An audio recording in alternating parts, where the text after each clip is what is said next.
La historia nos sumerge de golpe en la vida de Gregor Samsa, un viajante de comercio, cuya existencia monótona se ve drásticamente alterada por un evento inexplicable.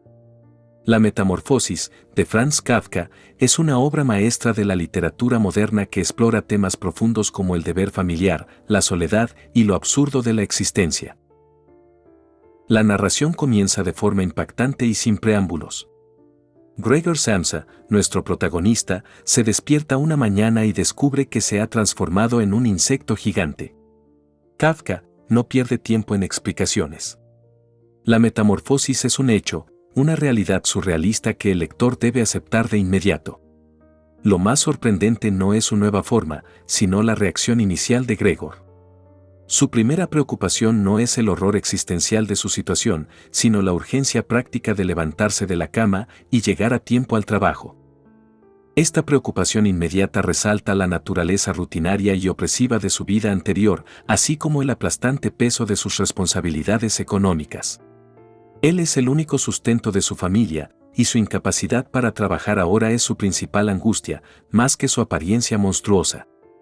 Desde el otro lado de la puerta de su habitación, los sonidos de la familia comienzan a intensificarse, la preocupación de su madre, la voz imperativa de su padre y los suaves golpes de su hermana Grete. Todos reflejan la impaciencia y la dependencia que tienen de él, así como su creciente desconcierto ante su inusual silencio. Mientras los gritos y los golpes desde el exterior se vuelven más insistentes, Gregor yace en su cama, un mar de 6 patas temblorosas y un caparazón resbaladizo. El pánico empieza a invadirlo, no por su apariencia, sino por el tiempo que pasa. Intenta desesperadamente rodar y caer de la cama, un movimiento que antes era trivial, ahora es una odisea titánica. Sus pequeñas patas se aferran a las sábanas, deslizándose inútilmente. La angustia de no poder cumplir su deber y defraudar a su familia es una tortura más aguda que la transformación misma. Se pregunta, ¿cómo podrá manipular los objetos? ¿Cómo podrá vestirse? La idea de explicar su condición a su familia y al gerente de su trabajo lo paraliza. Mientras Gregor lucha con su voluminoso cuerpo de insecto para abrir la puerta de su habitación, las ansiosas súplicas de su familia se convierten en exigencias. Y para agravar la situación, el gerente de su trabajo llega a la casa, añadiendo una capa más de presión y vergüenza.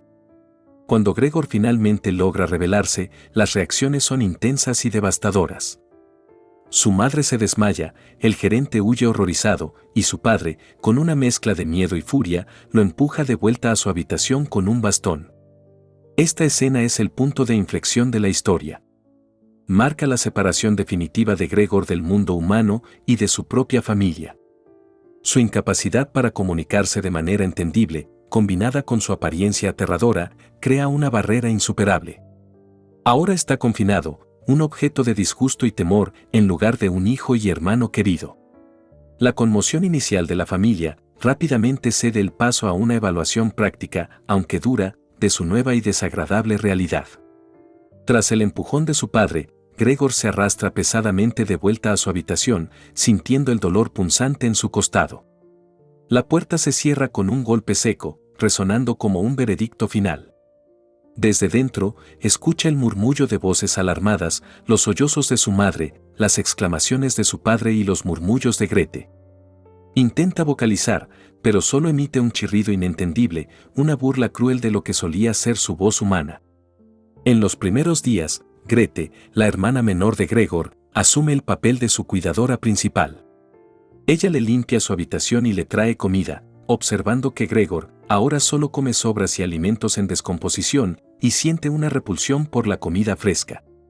Sus acciones, aunque impulsadas por un sentido del deber, están teñidas de lástima y a la vez de repulsión. Gregor, en su forma de insecto, experimenta un sentido del olfato agudizado y encuentra un extraño consuelo en arrastrarse por las paredes y el techo, una libertad que su cuerpo humano nunca le concedió. Este periodo resalta el sutil cambio en la dinámica de poder dentro de la familia. Con Gregor incapacitado, se ven obligados a buscar nuevas formas de subsistencia. Toman inquilinos en casa, y sus padres, que antes dependían totalmente de Gregor, se ven forzados a trabajar. A medida que pasa el tiempo, la simpatía inicial de Grete se agota. Empieza a visitarlo con menor frecuencia y a comprometerse cada vez menos. La habitación de Gregor, que una vez fue un santuario, se transforma lentamente en un espacio descuidado y sucio, reflejando el deterioro físico y emocional de Gregor. La suciedad se acumula y él mismo se vuelve una parte más del abandono. Los días se funden en semanas y las semanas en meses. Gregor desarrolla una rutina solitaria en su habitación. Observa las sombras cambiantes en las paredes y el polvo que se acumula en los muebles. El tiempo ha perdido su significado. Su única conexión con el mundo exterior son los sonidos, el tintineo de las tazas en el desayuno, las voces amortiguadas de sus padres y los pasos ligeros de Grete al pasar. Mientras tanto, en el comedor, la familia Samsa enfrenta una realidad cada vez más cruda. Los ahorros de Gregor se agotan. El padre, antes sumido en la pasividad, se ve obligado a retomar un empleo, un trabajo que le exige disciplina y esfuerzo. La madre, con su frágil salud, empieza a coser para una tienda, sus manos envejecidas van sufriendo con cada puntada.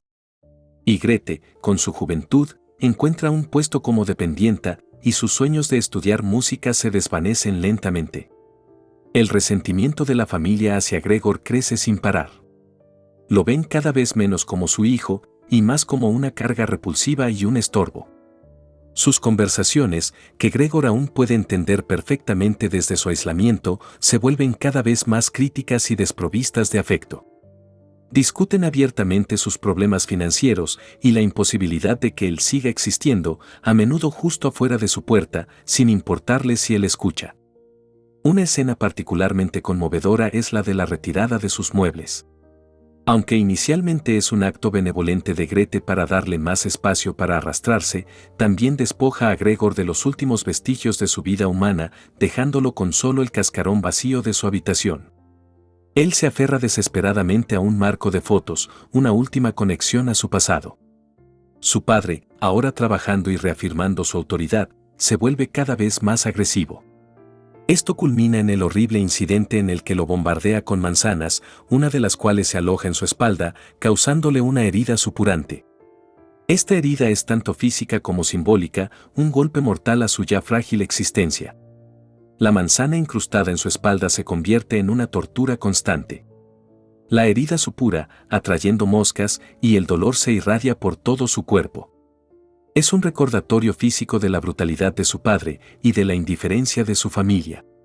Por la noche, los escalofríos lo sacuden y la debilidad lo consume. El hambre es una constante, pero el apetito ha desaparecido.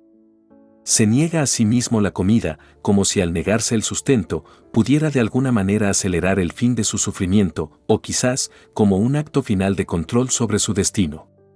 La salud de Gregor se deteriora rápidamente, tanto física, por su herida y la falta de alimentación adecuada, como mental, por el aislamiento y el rechazo constante. Se vuelve casi completamente inmóvil, un observador pasivo de las vidas de su familia, ahora completamente ajeno a su presencia. La llegada de los inquilinos, quienes se sienten perturbados por la vaga noción de una cosa viviendo en la casa, es el detonante final.